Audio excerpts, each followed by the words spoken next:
στους κινηματογράφους από τον Οκτώβριο. Αντέχεις να παρακολουθήσεις το πιο τρομακτικό θρίλερ όλων των εποχών?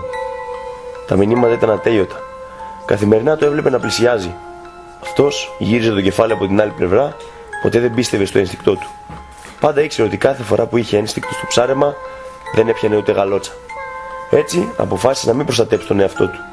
Ένα όνειρο ήρθε να τα αλλάξει όλα. Τα πολυαγαπημένα του περικάρπια που τα έφτιαξε μετά από θυσίες ετών έπρεπε να τα ξεφορτωθεί. Ποιος νοιάζεται, το τράβει να είναι καλά, έλεγε. Η ψευδαίσθηση του θανάτου του όλο και πλησίαζε. Ο Μιχάλης προσπάθησε να τον βοηθήσει. Το ήξερε ότι κάτι θα συμβεί. Του το είχε πει το αγαπημένο του χρυσόψαρο, αυτό που ήθελε να πουλήσει στο eBay μαζί με το PlayStation 1 και την κούνια από τα παιδικά του χρόνια.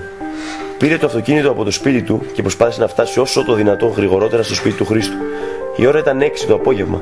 Ο Μιχάλης ήξερε ότι αυτή τη φορά δεν έπρεπε να τρακάρει, όσο άγχος κι αν είχε. Ένα σύννεφο κάλυψε τον ήλιο. Τι κι αν ήταν απόγευμα, όλα σκοτίνιασαν.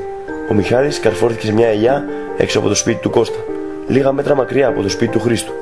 Δεν πέθανε, αλλά το σκίσιμο στο μέτωπό του ήταν ικανό να του θυμίζει για μια ζωή το λάθος που έκανε. Ο Παναγιώτης και ο Κώστας έψαχναν τον Χρήστο για αρκετές μέρες. Αποφάσισαν να πάνε σπίτι του. Έσπασαν την πόρτα. Οι γονείς του έλειπαν. Το βρήκαν μέσα στο μπάνιο στραγγαλισμένο. Τα περικάρπια του είχαν στερήσει τη ζωή. Ο Μιχάλης είχε δει το όραμα, αλλά δεν κατάφερε να τον βοηθήσει. Ο Χρήστος μπορούσε να σωθεί. Βλέπω το θάνατό σου σεξι. Η σωτηρία του Chris Dallas από την NS Production.